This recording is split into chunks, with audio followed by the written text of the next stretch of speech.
None that I'm aware of, Your Honorable Mayor. Presentation of petitions and communications.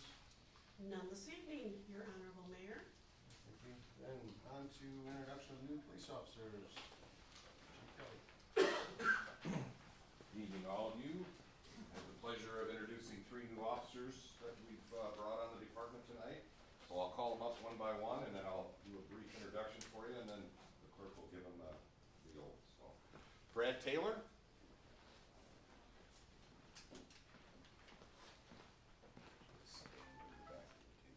Taylor Engelhardt.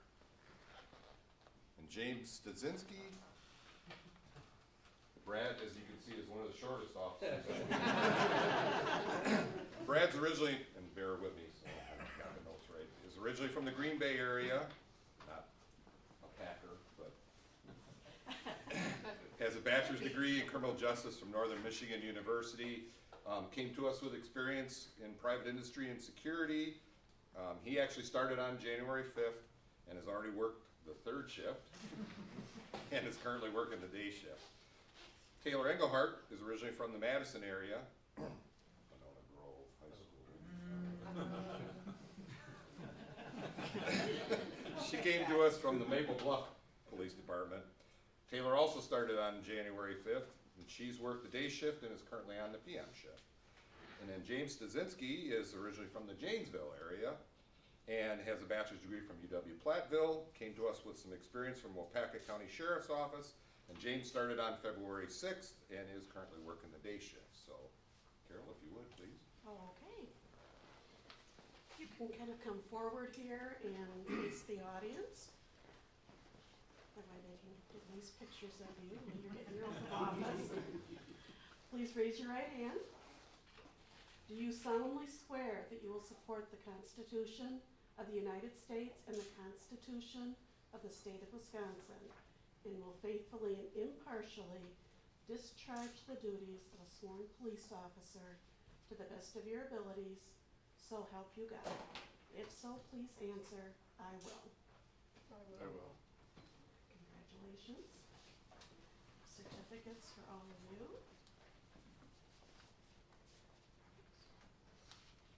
Bradley Taylor. Congratulations. Welcome aboard. Congratulations, James. Welcome aboard.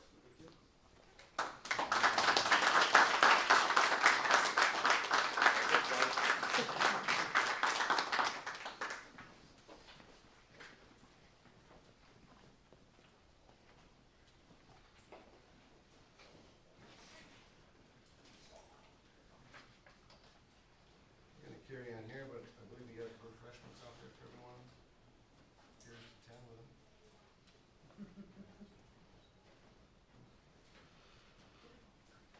Yeah. Excuse me. On to the next topic, which is resolution awarding the sale of $5,185,000 general obligation street improvement bonds, series 2017 page.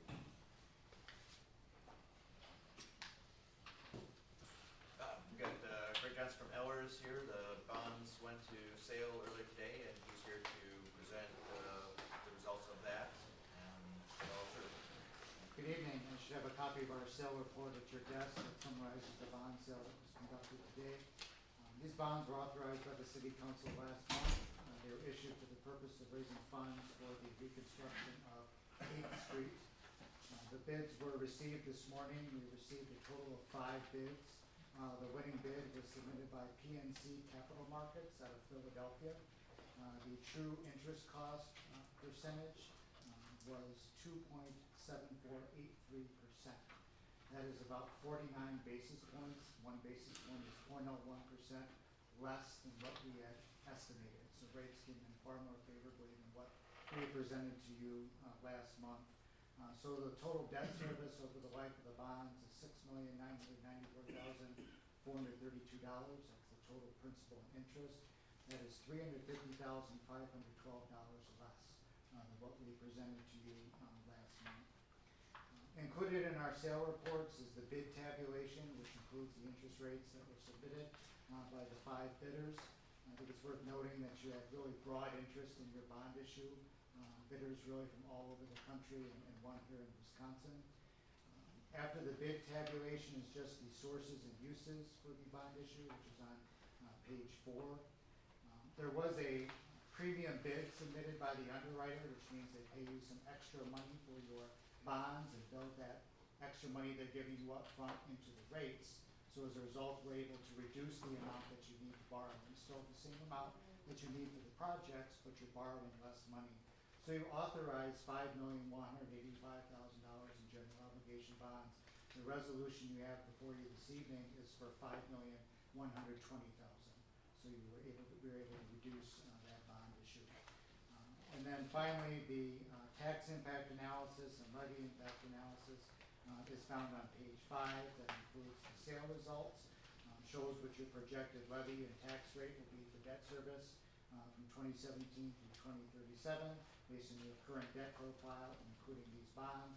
And then you'll see it summarizes the total principal and interest payments, again, about $350,500 less than what we estimated. The last information in the report is the rating report from Moody's Investor Services. I encourage you to read that at your leisure. It's worth noting that the city's rating was affirmed at the AA3 level, where we've been for the past several years. It certainly helps keep your overall borrowing costs lower as a result of that AA3 rating. So the action that's before you this evening is a final resolution, which I also included with the sale report, which awards the sale of $5,120,000 in general obligation street improvement bonds. If the resolution is passed, then a bid form will be signed by the mayor and attested by the clerk, just to prove as evidence that the bids were accepted. So I'm happy to answer any questions on the bond sale. From our perspective, very good results. Just a quick question on the ratings. You said it's AA3. Yes. Where is that? Like, what's the top end? The highest is AAA. There are 5 municipalities in Wisconsin that are AAA rated by Moody's. Most of them are larger suburban communities. Next is AA1, then AA2, and then you're at AA3. So I think for what Moody's typically comments on in their rating report is that, they look at a variety of factors, certainly your overall financial health, the state of your overall economy. When you compare Monroe to other AA3 rated communities in Wisconsin, your overall tax base is actually a little smaller than most of the AA3 rated communities, but you really excel in your overall financial management, and your overall fund balance remains at strong levels, and you have good liquidity, and that kind of is really what keeps you in that AA3 level. I just have a question for Bill. Is the difference between the 512 and the 585 will be made up for? We didn't borrow it. He already commented on that. Okay. Yeah, your total debt service will be less, so you have the same amount for projects. It's just the overall amount of bonds you needed to fund the project and pay for the issuance expenses is less than what was necessary, because they provided that premium up front. So they're giving you some cash, so they reduce the amount that you need to borrow. So you have the same amount for projects.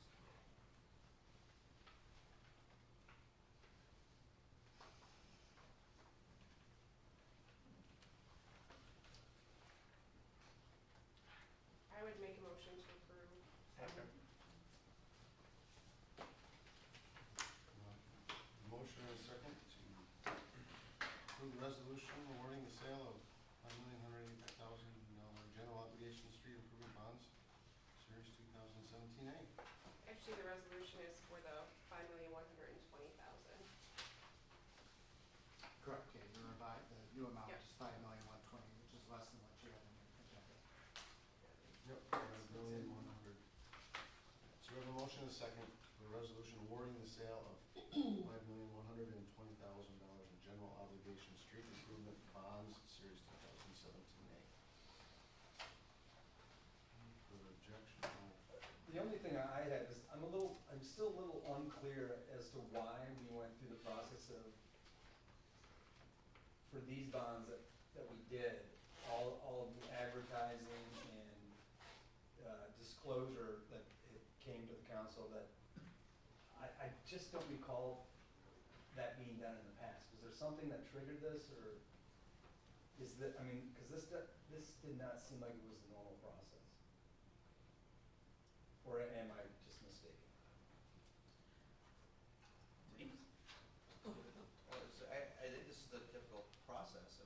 Or here, with the other bonds last year, we actually had this included at first and broke it out so that the bonds that we're approving were still maintaining that tax exempt status.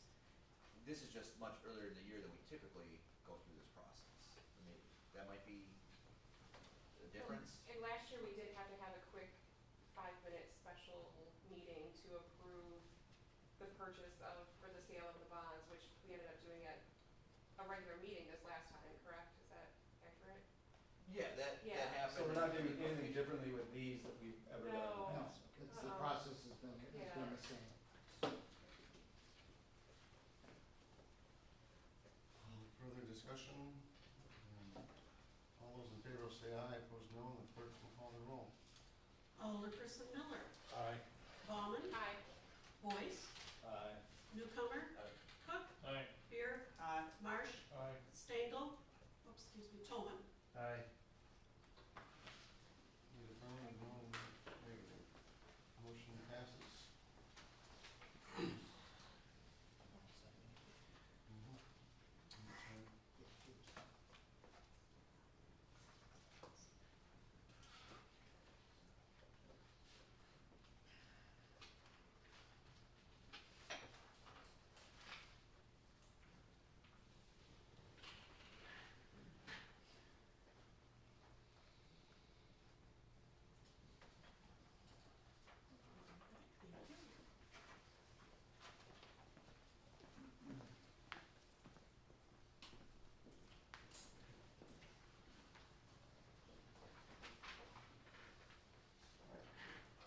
Okay. Excuse me. Next item is, this is by the mayor, parliamentary procedure, Robert's Rules of Order, committee of the whole. In our city code, except as otherwise provided in this section, the proceedings of the common council shall be governed by the latest edition of Robert Rules of Order, which is this 700-page book. We're gonna summarize this in a few minutes and simplify it, but, just, I think for as long as I've been involved, I'm sure much before that, we haven't conducted ourselves in meetings, I don't believe anywhere near this. It's been very open and loose, and this is an effort to try to bring that back a bit. The general concept of the 700 pages is the council members would make a motion, and it's usually stated in writing in our papers, well, it's provided to us. You get a motion and a second, at which point the chair, or in my case the mayor, states the question, which opens it up for debate. Within our own code also, at that point, it talks about speaking twice on any event, on any topic, and no more than 10 minutes in length at a time. And it generally starts out with whoever motions gets to speak first, basically. And you're gaining the floor, you need to be given the floor by the chair. And that person can speak, and then it goes around to everybody who wants to speak once the time around. Once everybody's had a chance to speak once, then the second time opens up and you can speak again. At which point, basically the debate is closed at that point. And that's when the chair of the meeting, the mayor, can put the question out for the vote. We have really have had free talk. We're just talking back and forth to the audience, to whoever we want. And it's not the right way to go about this to help the meeting stay focused, expedient. If at some point you need information on a topic, you can call for a point of information. You ask the chair for that and address whatever your question is. If the topic is on the budget, you could say, as the topic is about our 2018 budget and the auditor is here, can we have a report from that auditor? And then the chair would notify or present that as an option and bring that out. Instead of just talking freely back and forth, even amongst ourselves, is not how we're supposed to proceed. So you can bring out points of information in a little more formal setting. That's it in a nutshell. The public obviously can attend, but there's a divide where there's not participation from the public, unless, of course, there's a public hearing or they're asked for information and it's specifically brought out in there. But this general talk back and forth is what we need to try to reel in and try to help ourselves with it. We are working on, you have two sets of rules. You got Robert's rules, and then if you make any other specific rules within your city code, it overrides this rule. So for instance, we're working on clause that states if the public would like to speak, they need to register before the meeting with the city clerk, state their name and the topic they want to discuss. And then when it comes to the appearances part, if I have a list of people that want to speak, then I'll ask for them at that time. If there are none, we'll just keep moving on. That's how we'll change that, but that's what we're going to write into that. And that's any rules within our code would, like I said, supersede anything that's in Robert's rules. At any time that you want to do more lengthy speaking, you can, with a 2/3 majority vote, put these on hold. So if we want to have more talk and more longer discussions, that can be done. It's 2/3 vote, and then we move on for that topic.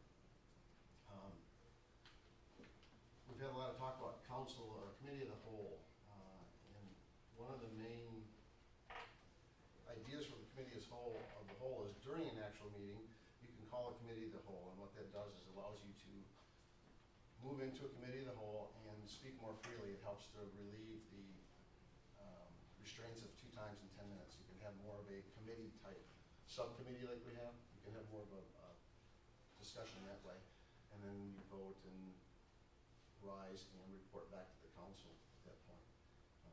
So that's more of the intent of the